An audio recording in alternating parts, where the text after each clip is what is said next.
Before we begin this podcast, please be advised that the following episode contains language that some listeners may find offensive and inappropriate. The opinions expressed by the host and guests are their own and do not reflect the views of the podcast producers. Listener discretion is advised. This week on Voices of a Killer, we revisit last week's conversation with Charles Higginbotham.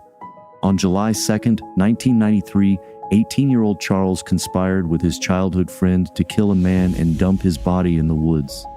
Now, 30 years later, Charles has revealed critical new details he's kept hidden for decades, details that cast the crime in a different light. Today, we're joined by Charles's co-defendant, Kenny Gilbert, to hear his half of this story. From his complicated relationship with Charles to their time as fugitives, Kenny opens up about the grisly murder he committed with his elementary school friend. He reflects on the choices that landed him in prison, the justice system that keeps him there, and the reforms he believes could give people like him a second chance. We'll also get Kenny's unfiltered reaction to the shocking revelations Charles shared about the victim in our last episode. So sit back, listen closely, and join us as we bring you this exclusive interview with Kenny Gilbert on this episode of Voices of a Killer. So, Kenny, I spoke to your co-defendant, and you guys have quite the story. You were 18 years old, basically, days away from being considered a child. Looking at your story that you sent me, you don't have any kind of violent past, but you're in prison for murder. I want to start from the beginning with you. Where were you born and raised? I was born on an Air Force base in Okinawa. My dad was in the Air Force. Yeah. And your mom and dad, they ended up getting divorced? They did, and I think one of the driving factors on that was the death of my brother, who would have been 2 years older than me. Yeah. He died of a rare form of brain cancer before his 4th birthday. And losing a child, no matter how it is, it's got to be very, very difficult for not just the parents, but also a sibling. Was that really hard for you? I was so young. I was probably maybe 2 years old. Okay. So I remember him from pictures and stories my mom told, but I mean, it wrecked all of her adult life, And you had also, your father was into alcohol? Yes. Do you remember that as a kid, him drinking and getting violent or anything? I do. Yeah, I do. Yeah. Because when my parents divorced, I actually wound up living with my dad because of the military medical insurance that he would provide, just in case anything went wrong with me. And so I lived with him down in Alabama. And I remember him drinking. I remember him being violent when he drank. I remember cracking beers for him and taking a sip off the foam and handing him to light cigarettes. Yeah. So did your dad end up remarrying? He did. I'm not sure what year, but I was young when he remarried, and I had a half-brother and a step-brother, because they had a child together, and she had a previous child. We're all 2 years apart. I was the oldest. Mm-hmm. Yeah, and at some point you ended up living with your mother in Missouri, right? Right. When I was 7 years old, they brought me to live with my mom, and I had no idea. At that point, I was living with my stepmom because she had divorced my father. Yeah, that's kind of strange that your father remarried, and then whenever they divorced, you went with your stepmom. That's a little bit odd, I guess. I'm sure it is odd, and I'm not really aware of the details of that whole situation. Maybe my dad was just too much of the best. I don't know exactly what split them up. I'm sure it was the violence, because he would beat her up. I remember him putting his hands on her quite a bit. In fact, it's probably one of the earliest things I remember in my life is hiding under a table while my dad just beat up my stepmom and her best friend at a birthday party. Wow. And I remember being afraid. He kicked a hole in the TV and stomped off, and I'm underneath the table shaking, a kid. So not only that, bad experience, but you were also, according to your story, molested by your grandfather. Yeah, correct. Yeah, that was at a time when I was probably, 5, 6 years old. And he would take me into the woods and make me do things with them. Yeah. And, they were uncomfortable, and I didn't Sure. really understand what was going on. And so one night I had some other relatives staying over, I think relatives of my stepmom, and I told an older cousin or uncle about what was going on. And I'm looking for help, right? Because I'm not comfortable. I don't like what's happening. And so I'm trying to get help. And he's like, I don't know what you're talking about. Why don't you show me? Right. So he basically tricked me into doing the same thing. Yeah. And here's the thing is I've interviewed quite a few people in your situation, and there's a recurring theme. It's usually one or all of these. It's, violence in the family, substance abuse, or, child molestation or whatever. So you're already as a child kind of getting set on a course for, damage in your future. So did your grandfather ever get in trouble for that? I don't think so. Not anything formal. I do think that it came to light in the family. And from what I was told by my grandmother years later, I think that's the thing that got him sober. Yeah. So, I mean, my grandpa was a really bad drunk, just like my father was and my aunt was. So I think that was the tipping point for him in his life where he was able to at least sober up. Yeah. And more than likely, you probably weren't the only victim of him,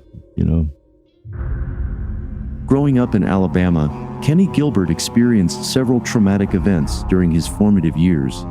Tragedy struck the Gilbert family in 1977 when Kenny's older brother died from a rare brain cancer.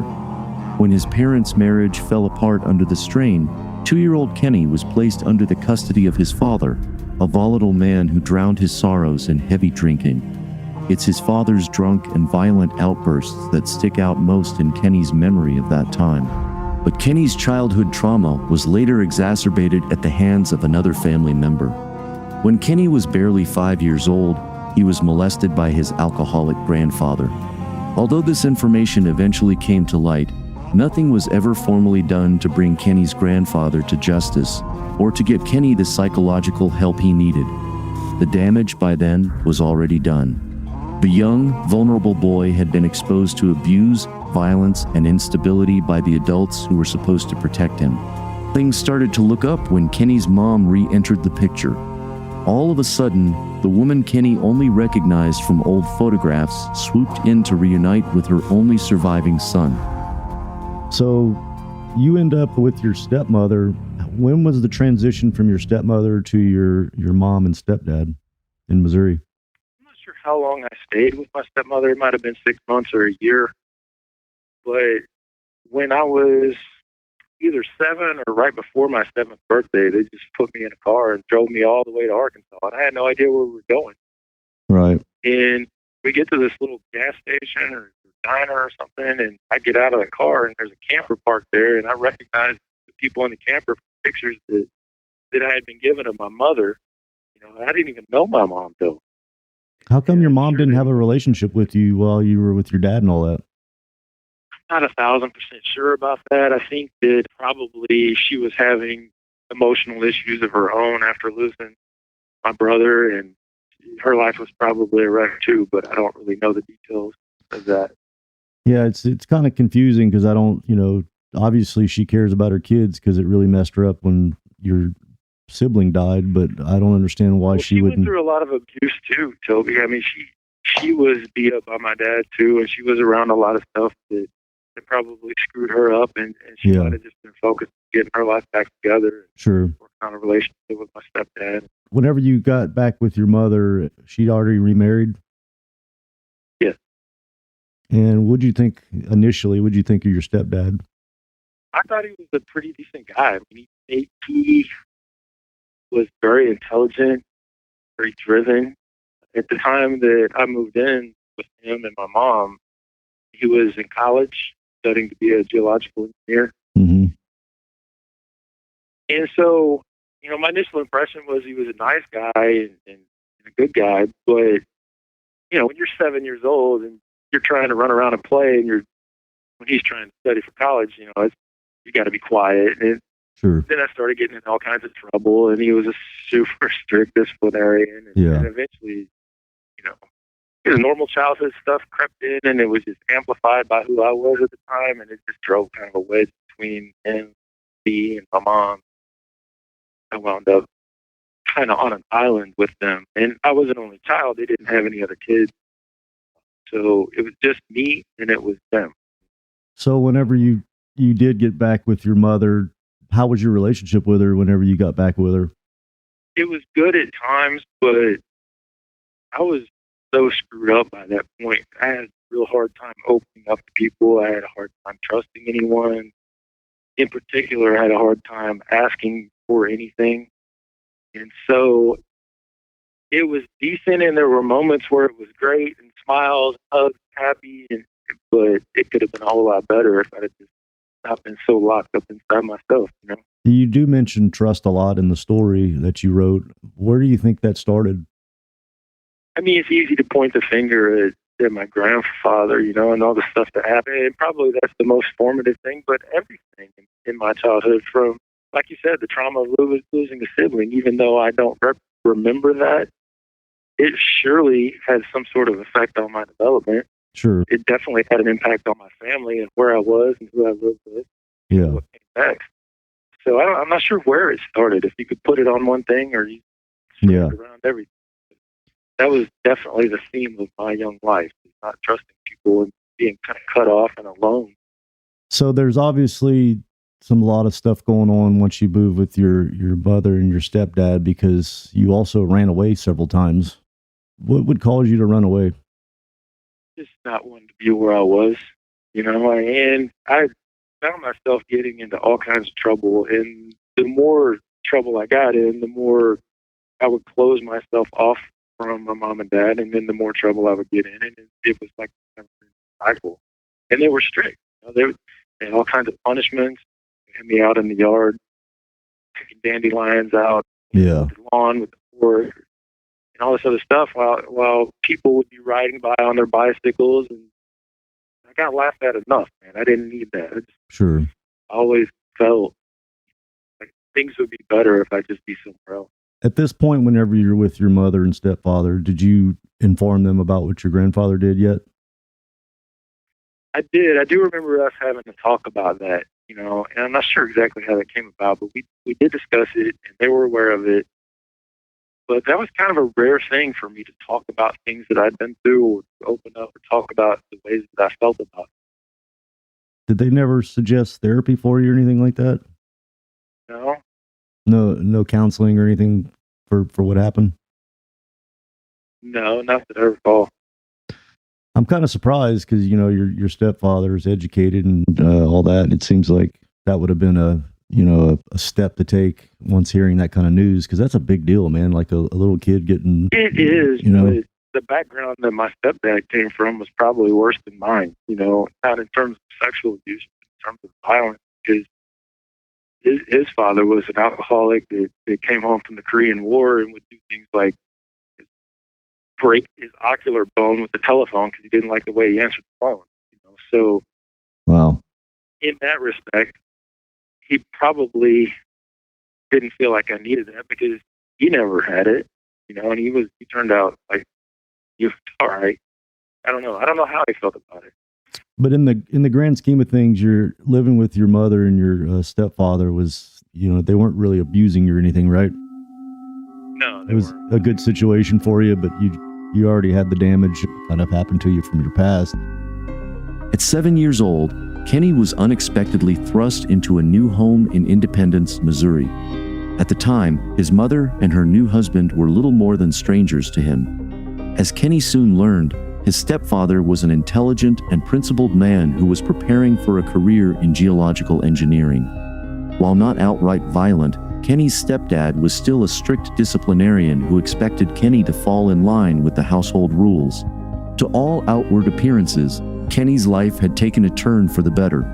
But Kenny tells me that, deep down, he was still haunted by his troubled past. The emotional scars left by his earlier experiences made him reluctant to trust these two adults. Over time, Kenny tells me, he was so detached from his new guardians that he felt like he was living alone on an island.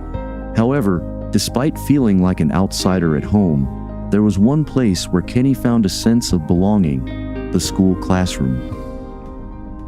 And even though you have this shoddy past already before you're even, you know, a teenager, you seem to do well in school, you know, like a good GPA and all that stuff. And you also made it to like honors classes and things like that. Or I'm not sure if I'm saying the right, talented and gifted program. Yes. And school was fun for me in that respect. I mean, I read a lot.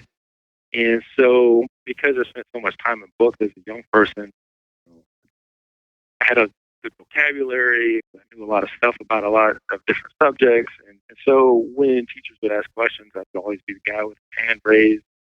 I like the praise. I like the attention. I like to be a smart guy in the class. Made me feel good. That was the one thing that did make me feel good. Yeah. During all that, though, you were kind of an outcast in school. You didn't have a lot of friends. I mean, nobody likes the guy that raises his hand, right? Well, yeah, and you also talk about, other factors that, the other kids, dress better, and you were kind of the outsider because you look different or whatever. Yeah. Yeah. You know how it is in your high. I mean, everybody else has got the designer clothes, and you got the crap from Walmart and the hand-me-down stuff from your uncle. And you were also, a teacher even recommended that you skip a grade, so that's a pretty big deal. Mm-hmm. Yeah, they thought that I was capable of doing that, but when they ran it past my parents, they didn't think that I was ready for that emotionally and psychologically. Yeah. So they didn't allow me to do that. Yeah. They didn't think I was sure enough. Your co-defendant, Charles, you'd been knowing him since grade school, right? Yeah, since we were 10 years old, 5th grade. He was a friend of mine, and I didn't really have a lot of friends. I was a lonely kid, right? Yeah. But Steve and I had been in school together since we were 10 years old, like I said, in 5th grade. And you know how most kids will compete over who can ride their bike the furthest, right? Or, the jump skateboard the highest. Steve and I would compete on who could win a chess game, or who could win a debate tournament, or like who could get the highest score on the PSAT. And we drove each other intellectually. We were both smart kids. And so he wound up becoming my closest friend. And in a situation where I got made fun of a lot, he was the one guy that would stick up for me and make fun of me, and felt really comfortable around him. Yeah. You're calling Higginbotham Steve? Yeah. To Kenny, school was a refuge and a major source of self-confidence. Unlike many kids with troubled pasts, Kenny thrived in the classroom. Sharp, inquisitive, and fiercely intelligent, Kenny won accolades, entered talented and gifted programs, and was even invited to skip a grade by his teachers. But excelling academically didn't win Kenny many friends. Seen as the teacher's pet who always had his hand raised, Kenny became an outcast in high school. It didn't help that Kenny wore hand-me-downs and found it hard to fit in with the wealthier students at his school. One of the few friends Kenny did have, however, was Charles Higginbotham, who would later become Kenny's co-defendant. Throughout our interview, you'll hear Kenny refer to Charles by his second name, Steve. Charles and Kenny first crossed paths in 5th grade and became fast friends. Both intelligent and competitive, they found a kindred spirit in each other, constantly competing to beat each other in chess, debates, or school grades. Over the years, Charles became the one person Kenny could count on, someone who accepted him and stood up for him when no one else would. But neither could have predicted that this bond would lead them both down a dark road and ultimately end with both of them spending the rest of their lives in prison.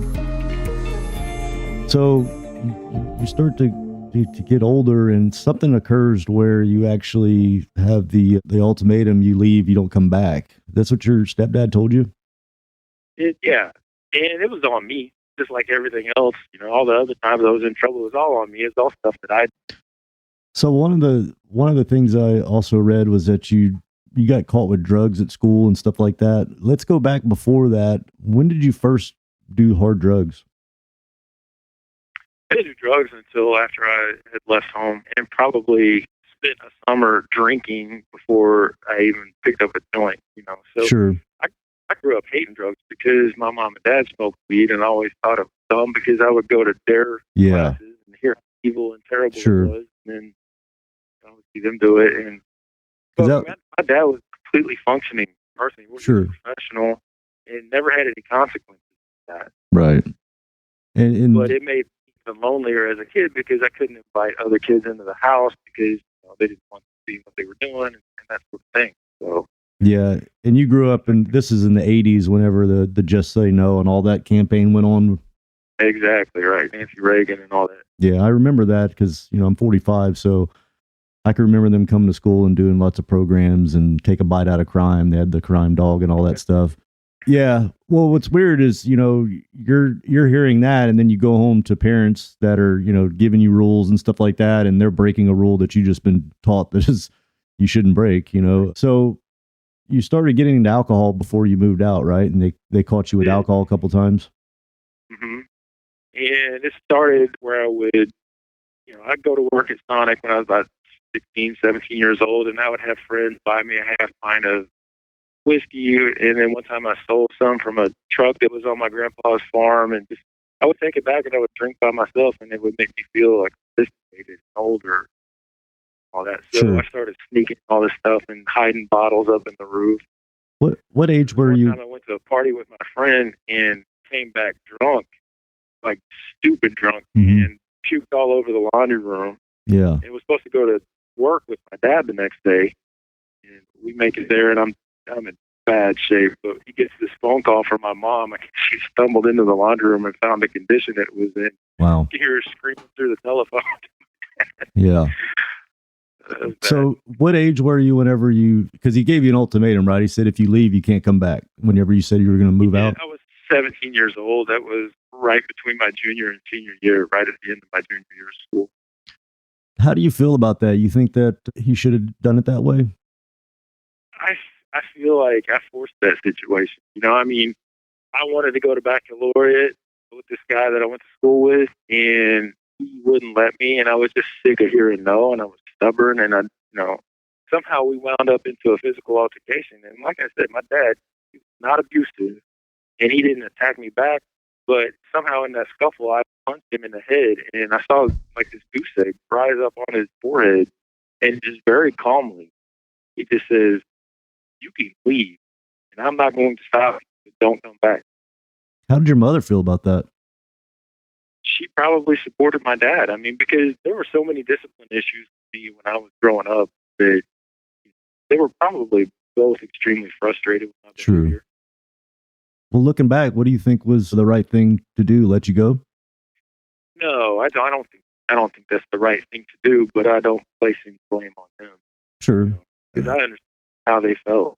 Sure. Looking from the outside in, I would say that you probably wouldn't be in prison if they wouldn't have let you go. That's very true, but you can say that about a lot of different things in my life. Mhm. The one moment that could have changed everything is all over the place in my story. That could have changed a lot of different points and everything.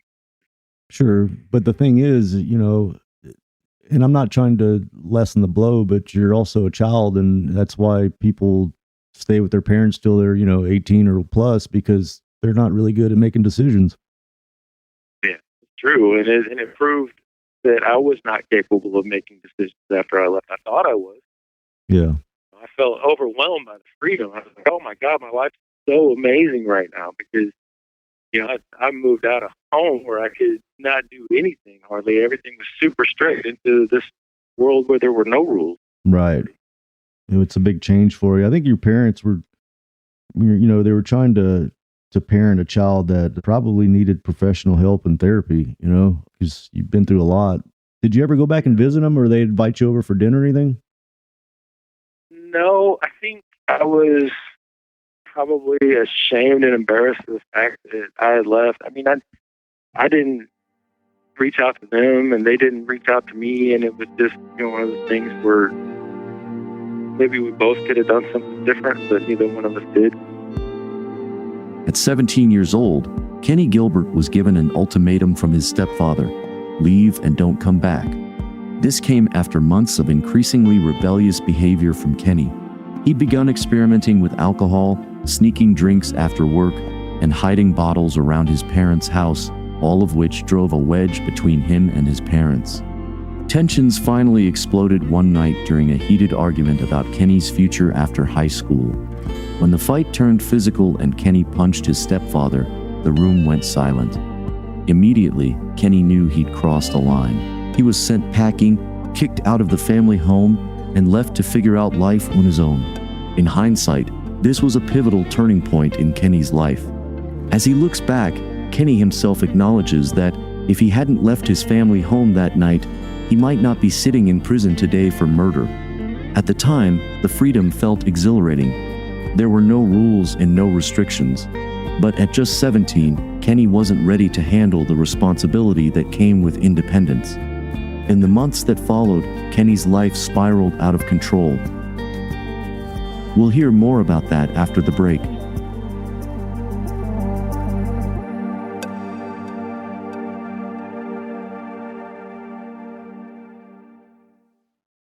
So you ended up leaving, and that's whenever you stop hearing no, and you could just do whatever you wanted. Yeah, exactly. You said something in your story that I think really kind of encapsulates everything. It goes like this. It says, everything I did after leaving home was spontaneous. You were probably doing everything by the seat of your pants, just doing whatever you wanted. Well, I was just going to say I went from an environment that was really strict to one where all of a sudden all of the things that had held me back, or all the things I thought were wrong with my life, were just gone. And so now I could wear designer clothes because Steve had a closet full of them, and we were the same size. I could go to parties, I could drink, and I could go out with chicks, and stuff like that. So it's like it fixed my life in my mind. Right. I didn't realize that it had actually broken my life. It felt like it gave me everything I wanted. Had you done hard drugs yet before you moved out? No, not at that point. Just drinking a little bit. Yeah. And then, so once you moved out, you experienced pot, right? For the first time? Well, once I moved out, we drank that summer. We would go everywhere and we would drink. And I was still on a page where I didn't want to get high. I thought that was dumb. I thought people that did it were dumb. Mm-hmm. But the more I drank and the more I partied, the more I was around those sorts of people. Right. It's kind of conditioned you to. I remember a situation, where I was outside with some guys and they were passing a joint around, and I turned it down 3 or 4 times, but eventually I'm just like, yeah, let me hit that. Mm-hmm. And realized, oh my God, I like this. Right. So one thing led to another, and I went from not doing any drugs at all to all of a sudden now I smoke pot, I eat acid, I eat mushrooms, I eat coke, I eat meth, all that stuff happened very quickly. How did you feel about doing coke the first time? Were you like, man, this is not as bad as I thought it was? How'd you feel? Well, I was intimidated by it, sure. And it's something that I never really saw myself doing. And even that first time that, put the straw to the line and just breathe it in, it's like, oh, like nervous feeling, sick feeling. But after I did it, it's just like, it just wasn't that big of a deal anymore. Right. And you probably were thinking to yourself, like, how did people get hooked on this? It doesn't seem that bad. Is that a kind of your mindset? Yeah, it didn't seem, I wasn't a stark raving lunatic when I did it. I thought that it made me smart. I thought that it gave me a ton of energy and made me better. I remember writing an essay on it one time where I'm like, smoking cigarettes back to back to back and just doing line after line. And I think, man, I'm the smartest person in the world. And I read that essay the next morning. I'm like, oh, that makes any sense. You mentioned that in the story, like you were super high and you wrote all this stuff down and then you sobered up and read it and you were just like, what the hell? Exactly. So you're 17 and you're out of the house. Your co-defendant, Charles, where did you go whenever you moved out of your parents? Did you go to his house? I did. My first night I went to that baccalaureate that the whole argument was about in the first place. Mm-hmm. And I stayed that night with that guy that I'd gone to baccalaureate with. And then the next night I spent in Steve's car. And then the night after that, I convinced his family that I needed a place to stay, and they let me move right in. And y'all started doing coke and meth together, right? Mm-hmm. And we kind of leapfrogged off each other, right? Because I think I might have been the first one to smoke weed. But anything that one of us did, we had the other one talked into it almost immediately. Right. So I did weed, and then I don't remember exactly what the sequence was, but then one of us would do acid, and one of us would do coke. And then actually, I think one of Steve's older friends who wound up being involved in this case a little bit was one to turn him on to coke, turn me on to coke. Yeah. I think I had him doing acid and that kind of thing. So we were a bad influence on each other. Sure.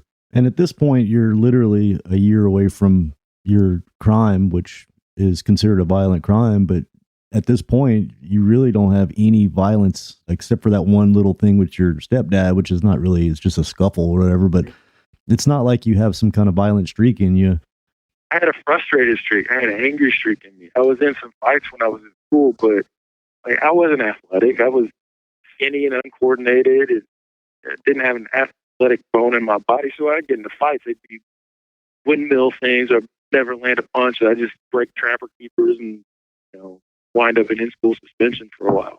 Yeah. But I wasn't a violent person. I was a frustrated person. I had this storm of emotions inside me, and I couldn't have told you what I felt back then. I couldn't have put a finger on it. Looking back now, I can tell you that I was just insecure, and I was, I lacked confidence, and I was afraid. But back then, it was just a mess. I tell you what, man, I kept looking for other people to tell me that I was okay, right, to make me feel okay. And when they would make fun of me, or when I would go home and I would get yelled at, it's like those things just made me smaller and smaller inside, like I was eroding. I just could not fix it. It was a thrill to leave home at 17. All his stepfather's boundaries and rules vanished overnight, and Kenny tasted the intoxicating feeling of independence. But for the 17-year-old, this newfound freedom came at a price. What Kenny didn't realize at the time was that he was making a series of bad choices, setting him down a path of self-destruction. He had moved in with Charles, whose parents were in the middle of a divorce and didn't object, and the two friends quickly became bad influences on each other. Before long, they started experimenting with increasingly hard drugs, from acid to cocaine, and fell into bad company. In the same way that they'd competed as kids, Charles and Kenny continued to push each other into increasingly concerning behavior. In a candid moment in our conversation, Kenny opens up about how he longed for acceptance during those years. He was an insecure kid, and this new, reckless lifestyle seemed to offer him a sense of belonging. But as he sought validation in all the wrong places, the once promising student started skipping school. His grades plummeted, putting the bright future he'd worked so hard for in jeopardy. So typically, like a kid in school that's, recommended to skip a grade and has, A's and raises his hand all the time. Did you ever have any principal or teachers see that something was going on and tried to intervene? I did, particularly late, but by the time that happened, I wasn't really trying to hear it, because when you're in that life and you're doing what you want and everything feels great and all your problems have gone away and all the things that used to hurt don't hurt anymore, you feel like you know what you're doing. You don't want somebody to tell you this stuff. Right. So even though they were concerned about me and they could see it from the outside looking in, I couldn't see it, and I didn't want to. And at some point, you also started kind of following a girl and went to the military, something like that? Yeah, this was one of the girls that I went to school with, and she was really pretty. I mean, she was a model in the newspaper, the Jones Store Company ads for underwear and stuff, and just a very good-looking girl. And I thought there's no way she would even talk to me. But one time she came into the counselor's office, and I said something to her, and she said something back. I'm like, me? You talking to me? Right. And we wound up hanging out a little bit, and it was kind of a crush on her. At the time, my attendance was terrible because I was drinking, getting high all the time, and I just skipped school. I realized I was not going to get into college like I was expected to. And she had signed up for the Navy.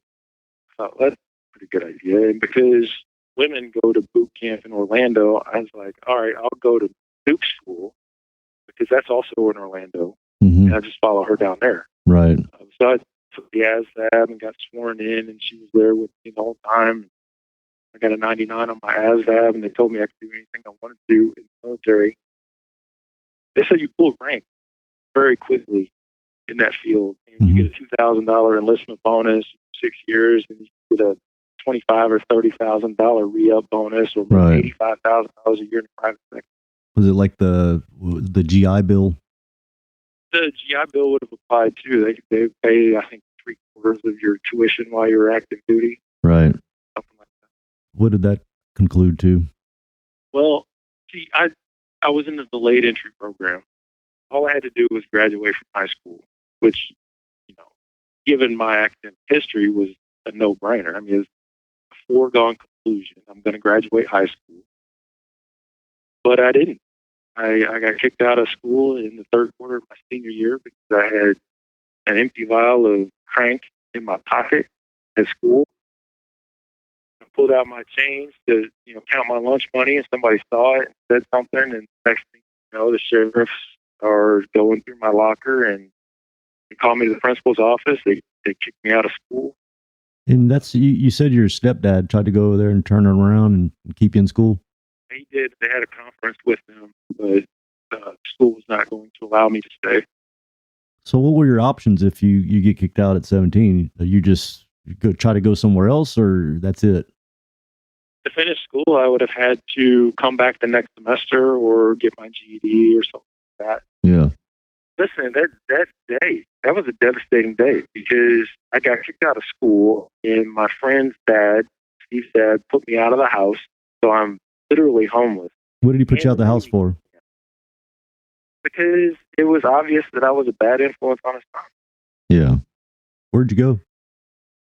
I ran around with another guy we partied with for a few days, and then I slept in underneath some stairs in an apartment complex, and then ended up going to an apartment with this guy we went to school with.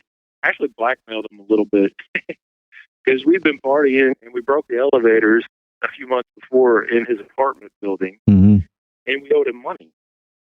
And so he caught me walking around homeless by myself, and him and another guy, they jumped on me and attacked me with pool cues.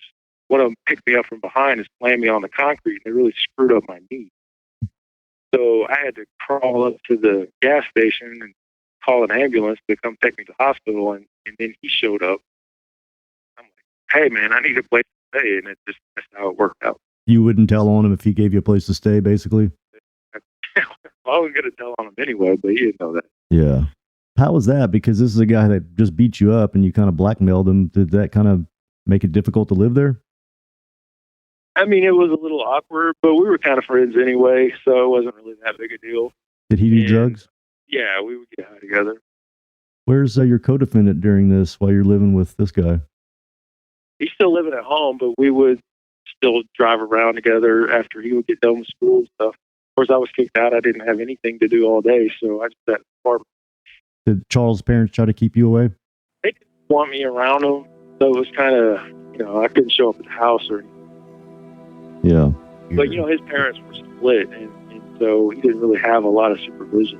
Right. That's part of the reason why there was so much freedom when I moved into his house, is his parents had just started going through a divorce. In his senior year, Kenny was expelled from high school after being caught with drugs. This was a devastating blow for a kid who had once thrived academically. To make matters worse, Kenny was kicked out of Charles's house that same day, leaving him homeless. With no place to go, Kenny spent nights sleeping under stairwells or crashing on couches, scraping by for a roof over his head. This was rock bottom for Kenny, the once gifted boy who had thrown away his opportunities and now found himself with no home, no diploma, and no direction. As the school year ended and the summer of '93 rolled around, Kenny was left directionless, wasting his days away partying with Charles. Now, if you've listened to my conversation with Charles Higginbotham, you'll know that this was the summer that Charles and Kenny conspired to commit murder. Over that break, the boys would cross paths with Kevin, a former military man with a mysterious past. Not much was known about Kevin, but he'd recently reconnected with his sister, Stephanie, and moved in with her and her 2 kids. At the time, Charles and Kenny were deep in their drug habit and desperately looking for the money to sustain it. On the 2nd of July 1993, they devised a plan to lure Kevin down to the woods, shoot him, and rob him for cash. Up until now, however, we've only heard Charles's version of the story, including the secrets he kept hidden from Kenny. But now I want to hear Kenny's side of the story. On the next episode of Voices of a Killer, Kenny tells all.